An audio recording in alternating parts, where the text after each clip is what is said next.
You've been a real estate investor for any period of time. You're probably asking yourself, hey, do I need a real estate license to invest in real estate?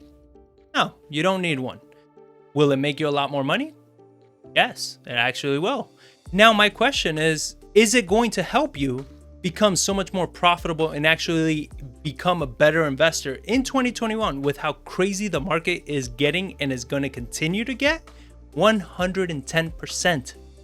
In this video, I'm going to show you why this year, more than anything, you need to have your real estate license. Because if not, it's going to affect the way you generate money, even as a wholesaler, flipper, buy and hold, everything. There's so many benefits to having it, and you are just killing your business if you don't have your real estate license. So with that being said, let's go.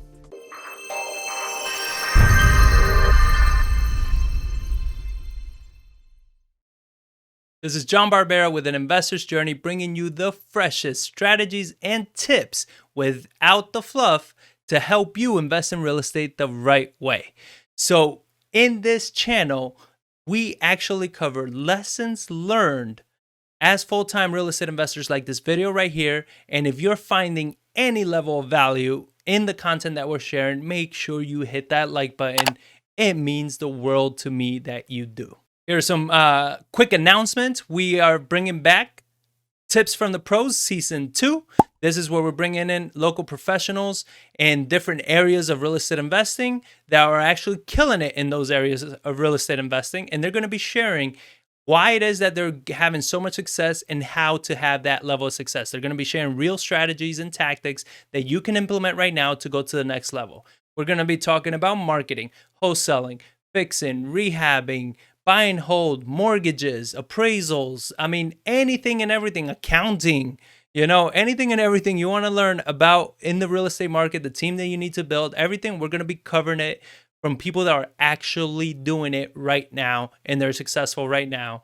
So make sure you're hitting that bell so you don't miss one of those. And they're going to be live, so you can actually interact and ask questions to these people so you can further understand these strategies even more. So make sure you pay attention as we launch those episodes. And then we also do Coffee with the Johns. This is every Friday morning, 8 a.m. Texas time, from 8 to about 10 a.m. And we cover all of the trends, all of the news that's making the headlines that is going to impact your business as a real estate investor. We cover, the moratoriums, the eviction moratoriums. We cover the stimulus packages. We cover everything. And this is how we learn these strategies, all these changes. You're going to hear it there first. So if you want to be ahead of the trends and ahead of everybody else, you need to jump on every Friday morning, 8 a.m., Coffee with the Johns. It's live on our YouTube channel, and you're going to be able to actually, if you jump on live, interact with the conversation, ask us questions, and bring up topics that maybe you're curious about. So make sure you check that out. And then if you're looking for just more curated content on our YouTube, we actually created playlists. So depending on where you are in your real estate game, if you're looking for fix and flips, buy and hold, wholesaling, marketing, there's a playlist being curated that you can actually click those instead of having to skim through, 100 videos to find the video that best suits you. So all of these things, the best way to catch them is just hitting that bell below so you don't miss any of these videos as they're being dropped. Because trust me, if you're watching these too much later, chances are you're probably going to be behind the trend a little bit. So if you want to make sure that you're ahead of the trends, hit that bell so you get notified as soon as they drop. And all descriptions to every video, every source, anything that I talk about, they're going to be below in the description sections. All the links, everything, they're going to be below. So make sure you check that out. So I've been a huge supporter of not needing your real estate license to invest in real estate. Maybe because I'm a very lazy student and I didn't want to test for it. I don't know. But the truth is that you just didn't need it. You don't need a real estate license to invest in real estate. And that's still true today. But as the market changes and things change, trends change, my opinion on things change. And now I'm like, no, you must definitely have your real estate license, because as real estate is getting more competitive and it's getting tighter, having a real estate license opens up your door to so many more strategies that you can implement. This is actually why we do the market updates, Coffee with the Johns, and everything. We share with you guys because, it's cool to share and hopefully you guys get some value out of it. But the biggest thing is we do it for ourselves because this is how we see trends develop. This is how we see things before most other people see it. And that's why, like, you see right now, everybody jumping on the Bitcoin bandwagon and Tesla. The people that study the trends were in there when Bitcoin was less than $100. You understand? Because they saw trends developing. Now people are jumping in when it's like at $30,000, right? And so it's like, yes, you're going to be okay. You might do better, but you will do much better if you jumped in at 100. So you want to make sure you're jumping on these trends way ahead of the time. And the way to do it is by being educated on the market. And with being educated on the market, what you got to keep in mind in real estate investing or running any business is that you cannot be emotional, right? I don't like taking tests or doing any of those things. But if I didn't have a business partner that didn't have his real estate license and I needed to get mine, guess what? I will put in the time and get my real estate license because it's not about being emotional. It's about running a business correctly. And right now, if you don't have a real estate license, you are really hurting the growth of your business tremendously, as you're going to see with all these new things that are coming out, how you're going to hurt yourself. And make sure that you stick around to the end of the video, as I'm going to show you, once you get your real estate license, how to pick the right brokerage, because not any brokerage is going to work. All right. There are a very few particular brokerages that you can actually pick that's going to help you be a real estate investor. So make sure you stick to the end as I show you those tips. Having your real estate license just has so many benefits. And a big one is that it gives you a different level of credibility with your sellers. Because when you're dealing with sellers and everything, you're a real estate agent, they feel more comfortable with you because you are held to a different level by the Board of Realtors, right? So you have more of a credibility, you have more trustability as a real estate agent than as a regular investor. So being a real estate agent definitely helps with that, whether it's true or not, because we know very shitty real estate agents. They have wholesaling companies made out of real estate agents, and they're not ethical by any means. But most sellers don't understand that. So the fact that you are a real estate agent, it gives you that extra little perk of credibility. So what are the changes in the 2021 real estate market that are going to affect you, and why it is that you need to become a real estate agent? Man, again, you and the questions, you asked some great questions. So let me cover that. We're actually going to break down 3 areas of that, and they're going to be regulations, marketing, and strategies. Those are the 3 areas we're going to cover. So let's get into that. So let's start with regulations. If you've been in real estate for any length of time, and especially as a wholesaler, you've been hearing for quite some time that they're trying to regulate wholesalers. And one of the rumors that's been going around, and I believe some states have actually implemented it, is that you need a real estate license in order to wholesale real estate. In a lot of states and a lot of areas, they have implemented different kinds of limitations, regulations to the real estate industry, especially as it gets more saturated. More policies like this are going to come up because as more consumers get affected, maybe they feel they got screwed over or taken advantage of and they file complaints and all this, more laws and regulations are going to come out. And you better believe that the Board of Realtors, if they feel that they're missing out on a lot of profit because there's people doing this without licenses and acting pretty much like an agent through wholesaling and stuff like that, they have a lot of money and they're going to put that behind policies and politicians, and they're going to change a lot of these things. And we are starting to see that trend develop. So the sooner you get to it, the better it's going to be, because guess what? As these trends develop, getting your real estate license is going to be that much harder. It's going to be that much more expensive to do. So you want to make sure you're jumping in now. Even when my business partner, John Barr, got his license to now, like the way to get your license has changed drastically. Like you actually got to study even more now in order to get it, which I think is good. But these are the things that keep changing. Now, I'm not saying these regulations are right or they're wrong, that wholesalers are good or they're bad. What I'm saying is these are things that are happening whether you like it or not. So you're either going to adapt or you're going to fail. You understand? And as you're going to see when we get into the strategy session, like even if these policies don't come into play, the amount of opportunities having your license is going to open up. It's a lot of revenue. It's a lot of opportunities. So it's a no-brainer. Now, what type of marketing is going to be available to you now as a licensed agent, as a real estate agent? What type of other sources of marketing do you have access to? In many areas of the United States, we've had it's become a seller's market. All right, a seller's market on steroids. It's been a seller's market, but right now, my God, is it insane? Where even a very distressed house, a very ugly house, can be listed and they'll still sell for top dollar because there's such low inventory and you have so many buyers, people moving, especially if you're in Texas. In Texas, we have refugees from California and New York, all the East and West Coast, that they're all coming to Texas. And these people are just looking for a place to live, that they're putting up real money buying these houses because they're like, you know what? Yeah, it needs some work, but don't worry about it. I'm going to, buy it and I'll do the work later. So these sellers are starting to understand this. We speak to sellers all the time and they see this where they're like, why am I going to sell for less when I know I can get, much higher price on the market? Well, now if you're an agent, guess what you can do? You can list their home. You understand? Instead of walking away, right, or losing the deal because you couldn't get it low enough to wholesale it, you can list their home. That's a hell of a way of monetizing on your marketing. And because this is such a hot market, you don't even need to be a savvy agent. All you got to do is be an agent. You have access to the MLS now. You put the market on the property on the MLS and it sells. You don't have to do open houses. You don't have to get fancy. It's that hot. Especially, of course, you got to keep in mind you're pricing it in the right areas and all that. Like you're not just putting it at a stupid high price. It still needs to make sense, but if that makes sense and you pricing it correctly, they sell on their own. All you got to do is just put it in the market and you're done. I understand I probably rubbed a few of you the wrong way, especially if you're a real estate agent, when I said that you don't even have to be a good agent.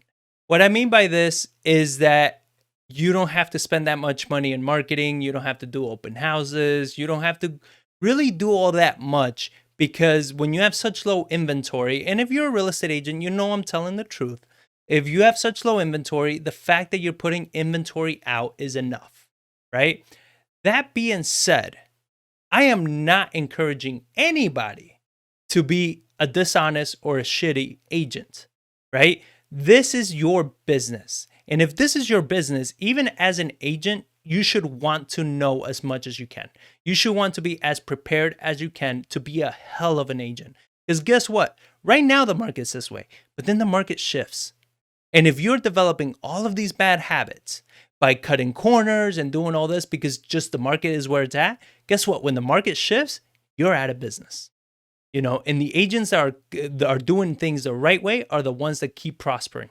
So just because it's easier doesn't mean that you cut corners and you get lazy. You still want to do what's right for the seller. You still want to put out a good product and you want to learn the process. This doesn't mean you got to cut corners. All I'm saying is that it has become a lot easier. And I see agents that are green as hell, know nothing, but they got a listing that just happened to be at the right price in the right area and it sells. And they still don't know anything about real estate, but the house sold. That's the only point that I'm making here. So some other avenues for marketing. It gives you access to expired listings. All right, expired listings. You're an MLS. You're a real estate agent. You can hop on the MLS and actually search expired listings. So you pull up these expired listings and you start reaching out to these homeowners.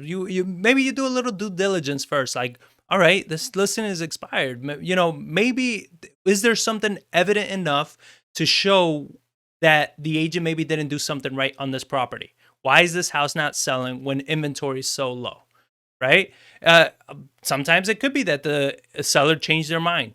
But in the case that it isn't, you have another avenue of resources available to you now that you can tap into for deals. So you can market to expired listings. And like I said before, you can start marketing to all these refugees coming in from California and New York. All these people moving in, these are premium buyers that are coming in. They're coming in with a lot of money from the coasts, from the coastal cities, because they're selling their starter homes over there for 800 grand. And they're coming here and they have cash. They have maybe a good credit, maybe a decent job. They'll qualify for damn near anything here. So start marketing to them. Those people, start marketing, do some creative marketing. Show them, how does your city work? How, what's going on? What are the areas that you want to know? What are, markets, the pockets, the neighborhoods? Be creative, target them on social media, target them everywhere. Like, be specific. Maybe you become that, you have a portion of your business that's specific to marketing to buyers, right? To buyers from out of town. So understand like your marketing opportunities open up tremendously now because you have access to a whole different market. And if you're getting, great value from this, again, guys, come on. Just hit that like button below. It doesn't take all but a second from you to hit that like button. And it means a lot to me. It really does. It makes me very happy. And it really helps us grow our channel. So just hit that like button. Means the world. And you're gonna feel better when you do it. Trust me, when you hit that like, you're just gonna feel like a weight off your shoulders. So, just go down there, hit that like, and let me just keep delivering some more value if you're not convinced. So, the biggest part, right? What strategies open to me as a real estate agent now, as somebody that has a license? What strategies do I have? Well, you have hoteling houses now. Now you can start hoteling them, right? If you don't know what that is, put a link above and a link in the description that you can actually check out a video I did recently on why you need to be hoteling houses versus wholesaling houses. All right. This is so crucial and it really works. Hoteling houses, you're going to be able to put these properties on the market and get top dollar for them. But you have to be an agent to do that. Another area, you can list your own flips. If you're a rehabber or you have maybe rental properties that you're getting ready to put on the market, you list them yourself. That's a huge commission savings that you are able to do because you're able to list your own properties. And if you're following our education and you understand that you should be rehabbing, flipping houses that are in that prime price point that sells fast, again, you don't need to be a really good agent. You just need to have done the house correctly. You put it on the market at the right price and it sells. You understand? So, and you can save thousands of dollars. And this adds up over the course of the year. Another really cool stream of income is referring leads to other agents. So as an agent referring to other agents, you actually get like a little kickback. I want to say it's 25%. I'm not sure, but it's about like 25% of a commission and stuff like that. You get kickbacks, and then you can refer people to property locators and for tenants and stuff like that. There's so many referral programs for agents that it just creates other streams of income for you that take almost none of your time. And we get, because of all the stuff that we do and because we're out there and we really know the San Antonio market, we get a lot of buyers from out of state that come to us and they're coming to us, hey, I need help buying some investment properties and doing all this. Well, this takes me to my next point. Representing big money investors is a great place to be. We don't need to be there because fortunately our business is doing well and we focus on other things. But what I do is I have a network of agents that I work with that understand investments. I trust these people and everything. So what I do is I'm like, hey, listen, I don't do this, but I'll refer you to this agent. So whenever that agent closes on any deals, they give us kickbacks. You understand? They give us that little finder's fee that we did for referring them. So there are so many times that we're just getting checks from people that I'm like, that's a referral. Like I forgot about it, right? But I keep sending them business. They're making money. They're more than happy to pay me for it because I keep sending them more and more business. So again, more streams of income. This also allows you to provide a smooth transition. There are many times, and we're actually doing this right now, where you're buying a house and the people there, they're like, one of their stipulations or one of their issues is that where do they go after they sell? What do they do? And all this. Well, if you're real estate, if you have your license, maybe you can help them find another house, which you get a commission for.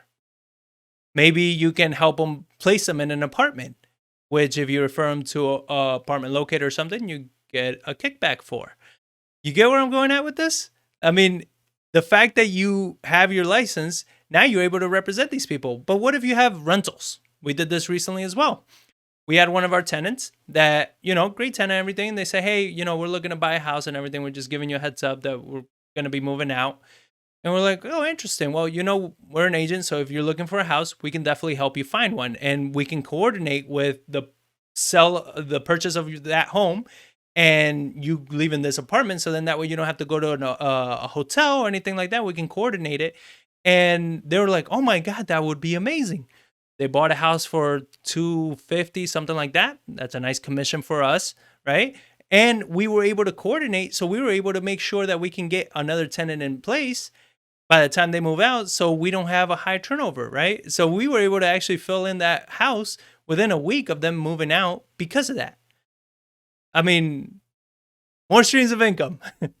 Another opportunity that you have is submitting offers on deals on the MLS. Right? There's a lot of times that you might find some decent deals on the MLS, but now you need to find an agent to submit an offer, right? Or maybe you can go as a buyer and represent yourself and all these things. But a lot of times as an agent, it makes it so much easier because you can just submit an offer. You can have what we've had for quite some time is an MLS offer system. This is something that we created and it's very automated. We have a VA running it and they have parameters that they do. And every month they're just submitting hundreds of offers consistently on properties that meet our criteria. They're constantly submitting offers and follow-ups and all this. And every now and then a property comes in, right? Every so often a property comes in. So again, these are systems. These are things that you can do that's kind of like really automated. And when you put so many of these together, now you just start having money just trickling in from all different directions. And next thing you know, you're saying, oh, okay, but it's a little bit of money. Yeah, but that little bit just keeps adding up. Now you get discounts when you're listing your flips. That adds up. That's profit to your bottom line. You represented the seller moving to another house from the one you bought. Again, another bump. All these things add up. And then the final strategy, and one of the big ones, is being able to do short sales. So as the market turns and as things happen, this is things that we talk consistently on Coffee with the Johns as things develop. But at some point, foreclosures are going to come back. When they do, short sales are going to be a huge factor in that scenario. Short sales are going to be a huge player because a short sale, very simply, is somebody that needs to sell a home, but what they owe is more than what the house is worth. So you got to short sell it. You got to negotiate with the bank and do all this.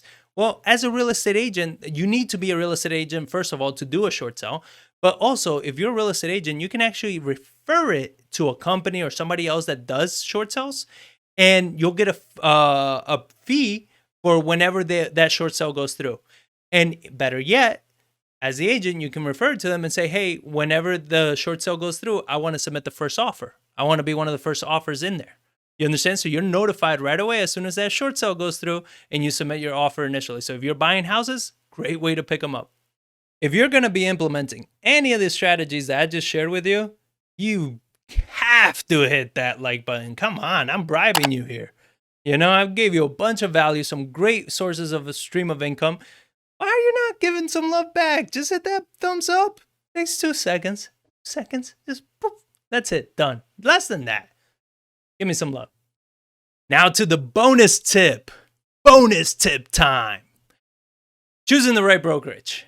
There are a few key points you want to keep in mind when you're choosing the right brokerage. You just got your license, or maybe you have your license and you want to get into this, is you want to make sure the brokerage that you pick is investor friendly.